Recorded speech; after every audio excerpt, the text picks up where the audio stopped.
สวัสดีทุกท่านก็แล้วกันนะพบกับเราวิสัยมื้อนี้ก็ทำงานคือเก่าทุกคนทำงานสั้นสูงทุกคนมื้อนี้ต้องขึ้นตีดอกต้นทุเรียนนี่ทุกคนเอากายบันไดนี่แหละตีดอกต้นใหญ่แห้งต้นทุเรียนต้นนี้ทุกคนน่าจะ30 ปีบ่อยู่ทุกคนนี่มาเบิ่งกันปาดต้นสูงเลยแท้ทุกคนมื้อนี้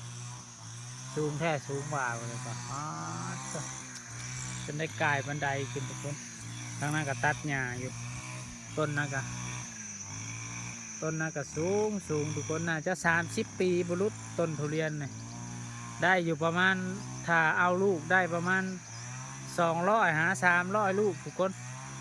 ต้นขนาดนั้นนะถ้ามันติดให้นะนี่เบิ่งนำกันทุกคนอุปกรณ์เฮากับผมมีอย่างไรมีไม้ขอเนาะสู้ๆทุกคน